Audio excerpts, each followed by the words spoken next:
আজকে ৩রা আগস্ট আপনাদের নিশ্চয়ই মনে আছে ২৪ জুলাই যখন ফুরিয়ে আগস্টের কাছাকাছি আসতেছিল, শেষ সপ্তাহে সারা বাংলাদেশের কোটি কোটি মানুষ ফ্যাসিবাদকে বিদায় দেওয়ার জন্য এক অকুতভয় মৃত্যু ভয়হীন চেতনা নিয়ে রাজপথে নেমেছিল। আমরা সেই জুলাই সংগ্রামের স্মৃতি বিজড়িত জুলাই অভ্যুত্থানের দ্বিতীয় বার্ষিকী আমরা পালন করছি। যেখানে আমরা আজকে এই সমাবেশ করছি, এই অঞ্চল, এই এলাকা জুলাই অভ্যুত্থানের ইতিহাসে যাত্রাবাড়ির যুদ্ধ স্বর্ণাক্ষরে ইতিহাস হয়ে, স্বর্ণোজ্জ্বল ইতিহাস হয়ে এখনো আমাদের মাঝে আছে। যারা এই জুলাই আন্দোলনের ইতিহাস লিখবে, রাজধানী ঢাকার ঐতিহাসিক অবরোধ, মানব প্রাচীর, বুলেটের সামনে বুক পেতে দিয়ে শত শত শাহাদাতের স্মৃতি যারা লিখতে যাবে, যাত্রাবাড়ির জুলাই যুদ্ধের ইতিহাস বাদ দিয়ে জুলাই অভ্যুত্থানের কোনো ইতিহাস হবে না, হবে না, হবে না। আপনারা সেই অঞ্চলের গর্বিত জুলাই যোদ্ধা সংগ্রামী ভাইয়ের, আমার একটা প্রশ্ন আমি করতে চাই, যে জুলাই আগস্টের অভ্যুত্থানের শেষ দিনগুলোতে ফ্যাসিবাদী শেখ হাসিনা, যার মানবতা মনুষ্যত্ব ছিল না, নিষ্ঠুরতা বর্বরতা দিয়ে প্রতিদিন শত শত লোককে গুলি করে হত্যা করছিল, মৃত লাশকে আগুনে পুড়িয়ে ছাই করে দিচ্ছিল, হেলিকপ্টার থেকে গুলি করে দেশের মানুষকে, সেই দেশের প্রধানমন্ত্রী হত্যা করতে পারে, দুনিয়ার ইতিহাসে বিরল ছিল। আমরা তখন কারাগারে ছিলাম। আপনাদের এখানে বসে সেই স্মৃতিগুলো আমার ভাসছে। মিন্টো রোডের ডিবি অফিসে এই আগস্টের এই প্রথম সপ্তাহে আমাদের 13 দিন রিমান্ডে আমি ডাক্তার আব্দুল মোহাম্মদ তাহের, অনেক জামাত নেতৃবৃন্দ, তখন আমরা কারাগারে। এই যাত্রাবাড়ির যুদ্ধে যারা আহত, ক্ষতবিক্ষত, পা নাই, রক্তাক্ত সমস্ত শরীর নিয়ে তাদেরকে গ্রেফতার করে যাদেরকে রিমান্ডে ডিবি অফিসে নিয়ে যাওয়া হয়েছে, তাদের কাছে আমি যাত্রাবাড়ি, ডেমরা, কাজলা এই অঞ্চলের রণক্ষেত্র জুলাই যুদ্ধের গল্প শুনে আমি অবাক হচ্ছিলাম। মানুষ কত সাহসী হলে ফ্যাসিবাদের গুলির মুখে মুখ পেতে দিয়ে প্রতিদিন শত শত লাশ হতে পারে।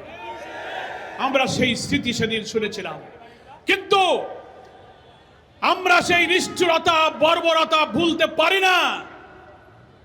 পুলিশের এপিসি কার থেকে আসাবুল ইয়ামিনের লাশ ফেলে দেওয়া, লাশ পুড়িয়ে ছাই করা, হেলিকপ্টার থেকে গুলি করা, বিশাল বিশাল তরুণ, যুবক, ছাত্র, হকার, ফেরিওয়ালা, ছাত্রী, শিশুদের মিছিলে বর্বর নিষ্ঠুর হাসিনার পেটুয়া বাহিনী কিভাবে গুলি করেছে, সোশ্যাল মিডিয়াতে আজকে সেগুলো দেখলে আজকে শরীরে শিহরণ জাগে, চোখে পানি আসে, শহীদদের মায়ের কান্না আপনারা শুনেছেন।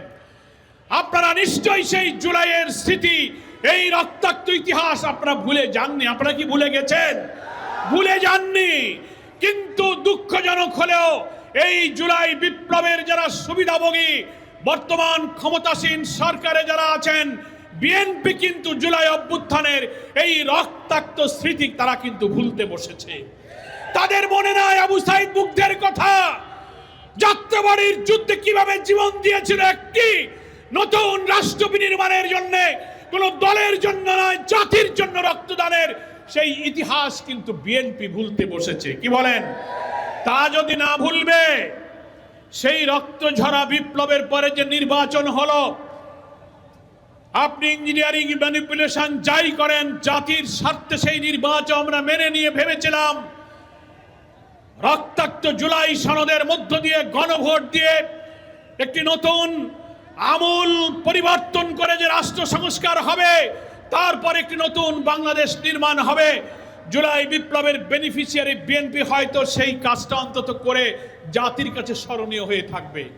আজব ব্যাপার, ক্ষমতায় এসেই সংবিধান সংস্কার পরিষদের রাষ্ট্রপতির আদেশ 2025 সালের 13ই নভেম্বর যে প্রেসিডেন্সিয়াল অর্ডার হয়েছিল, বাংলাদেশের সংবিধানের 152 ধারা অনুযায়ী, অনুচ্ছেদ অনুযায়ী রাষ্ট্রপতির আদেশ অর্ডিন্যান্স, অ্যাক্ট সবগুলো আইনের মর্যাদা।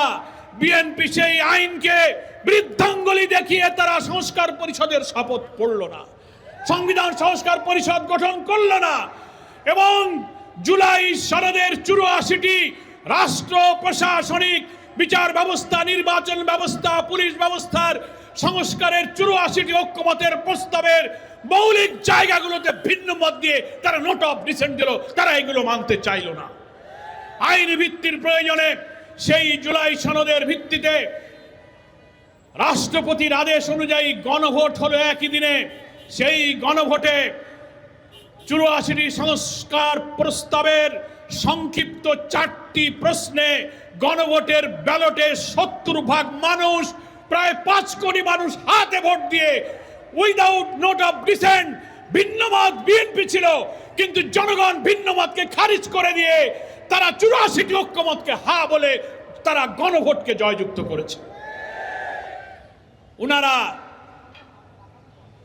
জুলাই সনদের কথা বলে শুভঙ্করের ফাঁকি দিয়ে বলেন আমরা মানবো। মানে যে সমস্ত সংবিধানের মৌলিক কাঠামো পরিবর্তনের প্রশ্নে ওরা ভিন্ন মত দিয়েছেন সেইগুলো বাদ দিয়ে যা থাকে, রাষ্ট্র গঠনে, সংস্কারে, পরিবর্তনে তার কোনো গুরুত্বপূর্ণ ভূমিকা থাকবে না, সেইগুলো ওনারা মানেন। কিন্তু আমরা বলেছি ঐক্যমত্য কমিশন যেহেতু কোন নোট অফ ডিসেন্টকে মানে নাই, 70% লোক ভোট দিয়ে বিএনপির ভিন্ন মতকে খারিজ করেছে, সেই গণভোটের গণরায়কে মানতে হবে। কি বলেন, ঠিক কিনা? জুলাই সনদে ভিন্ন মত দিয়েছ, নোট অফ ডিসেন্ট দিয়েছ, কিন্তু গণভোটে কোনো নোট অফ ডিসেন্ট নাই। আমরা সবাই সেখানে একমত ছিলাম।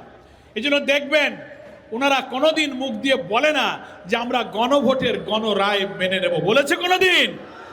তাহলে জুলাইয়ের চেতনা যদি মনে থাকে, রক্তাক্ত যাত্রাবাড়ির জুলাই যুদ্ধ যাদের মনে আছে, তারা ক্ষমতায় গিয়ে এই জুলাইয়ের যুদ্ধ, জুলাই সনদকে তারা অস্বীকার করতে পারে না। যারা সংস্কার পরিষদের শপথ পড়েনি, সংবিধান পরিষদের বৈঠক ডাকেনি, যারা গণভোট বাতিল করেছে, গুম কমিশন বাতিল করেছে, মানবাধিকার কমিশন বাতিল করেছে, এর অর্থ হলো তারা জুলাইয়ের রক্তকে অস্বীকার করতে শুরু করেছে। তাই আমাদের সামনে পথ হলো এই সরকারকে আমরা শেষবারের মতো এই দ্বিতীয় বার্ষিকী অভ্যুত্থানের দিনে আবেদন জানাই, পার্লামেন্ট এখনো বহাল আছে, এই সংসদে সংস্কার পরিষদের অধিবেশন ডাকুন, পরিষদের অধিবেশনে শপথ গ্রহণ করুন এবং জুলাই সনদের ভিত্তিতে অনুষ্ঠিত গণভোটের গণরায়কে মেনে নিয়ে আপনারা সংবিধান সংস্কার পরিষদের এই নিয়মকে আপনারা মেনে নিন। তা যদি না মানেন, রাজনৈতিক এই সংকট যদি সংসদে নিষ্পত্তি না হয়, তাহলে যে 70% মানুষ গণভোটে হা বলেছে, 11 দল জামাত ইসলামী 70% জনগণকে সাথে নিয়ে রাজপথে সেই ফয়সালা করবে, নিষ্পত্তি করবে। প্রিয় ভাইরা আমার, ক্ষমতায় গিয়ে ওনারা জুলাই সনদের কথা ভুলেছেন, জনগণের কাছে অঙ্গীকারের কথা ভুলেছেন। ওনাদের 31 দফার প্রথম দফা ছিল ক্ষমতায় গেলে আমরা একটি সংবিধান সংস্কার কমিশন গঠন করব। ওনাদের 31 দফার নবম দফায় ছিল আমরা ক্ষমতায় গেলে সংকীর্ণ দলীয়তার ঊর্ধ্বে, দলীয়করণের ঊর্ধ্বে রাষ্ট্রের সব সরকারি স্বায়ত্তশাসিত বিধিবদ্ধ সংস্থায় আমরা লোকজন নিয়োগ করব। এখন কি অবস্থা? সমস্ত পদে তারা দলীয় লোক নিয়োগ দিয়ে আওয়ামী লীগ যেমন দলীয়করণ করেছিল, একই রাস্তায় হেঁটে তারা দেশকে দলীয়করণ করছে। স্কুল, কলেজ, হাট কমিটি, বাজার কমিটি, সব জায়গায় দখলদারি। আমাদের এমপিরা যেখানে নির্বাচিত হয়েছে জনগণের ভোটে, সেইখানে আবার সরকার দলীয় মহিলা এমপিদেরকে দিয়ে তার উপরে আবার মাতব্বরি করার জন্য সিদ্ধান্ত করা হয়েছে। কি এটা একটা দলীয়করণ হলো না? এটা সংবিধানের বিরুদ্ধে, নাগরিক অধিকারের বিরুদ্ধে, গণরায়ের বিরুদ্ধে আপনারা পদক্ষেপ গ্রহণ করেছেন। আপনারা দেশ চালাতে পারেন না, খুন, গুম, দ্রব্যমূল্য বাড়ছে, গ্যাসের সংকট, মা বোনেরা চুলা জ্বালাতে পারছে না। আপনারা এখন সংবিধান নিয়ে বসে আছেন। 5 মাসে যারা ব্যর্থ হয়েছে, বিএনপির মহাসচিবকে ধন্যবাদ জানাই, ফখরুল সাহেব, তিনি মিডিয়াতে বলেছেন, আপনারা শুনেছেন যে 5 মাস হয়েছে, দেশের কোনো পরিবর্তন আমরা করতে পারি নাই, কোনো পরিবর্তন হয় নাই। যে ঘুষ, যে দুর্নীতি, যে লুটপাট, যে খুন, সব অব্যাহত আছে। ফখরুল সাহেবের বক্তব্য শুনেছেন? ধন্যবাদ মির্জা ফখরুল ভাই। ইংরেজিতে একটা কথা আছে, মর্নিং শোজ দ্য ডে। সকালবেলায় সারাদিন কেমন যাবে বোঝা যায়, যায় না বলেন? প্রথম 5 মাসেই যখন একজন মন্ত্রী দলের মহাসচিব বলেন আমরা কিছু পাল্টাইতে পারি নাই, ব্যর্থতার দায় নিয়ে বিদায় নেন, জুলাইয়ের রক্তের সনদকে মেনে নিয়ে আমরা গণভোটের রায় কার্যকরে নতুন সরকার আমরা গঠন করব। জুলাইয়ের যারা রক্ত দিয়ে শহীদ হয়েছেন, গর্বিত মায়েরা, আপনাদের কাছে আমাদের হৃদয় ভরা শ্রদ্ধা। শহীদ হয়ে আল্লাহর কাছে তারা জান্নাতের উচ্চ মর্যাদা পাবে। যারা আহত হয়েছেন দুনিয়াতে সম্মানিত হবেন, আখিরাতে সম্মানিত হবেন। 11 দল জামাত ইসলামীর কর্মসূচি আসছে। আমাদের আমিরে জামাত বলেছেন গণভোটের গণ রায় কার্যকরের ক্ষেত্রে এক চুল আমরা ছাড় দেব না, ছাড় দেব না, ছাড় দেব না। এখনো সময় আছে, মেনে নিন। 5 তারিখে পাল্টনের ঐতিহাসিক চত্বর থেকে বাংলাদেশে আবার আন্দোলনের ডাক আসবে। এই ডাককে আপনারা বিনয়ের সাথে মেনে নিয়ে আসুন, দুর্বার আন্দোলনে আমাদের গণভোটের গণ রায়কে আমরা কার্যকরী করি। সকলকে ধন্যবাদ। আল্লাহ হাফেজ। বাংলাদেশ জিন্দাবাদ। বাংলাদেশ জামাত ইসলামী জিন্দাবাদ। আসসালামু আলাইকুম।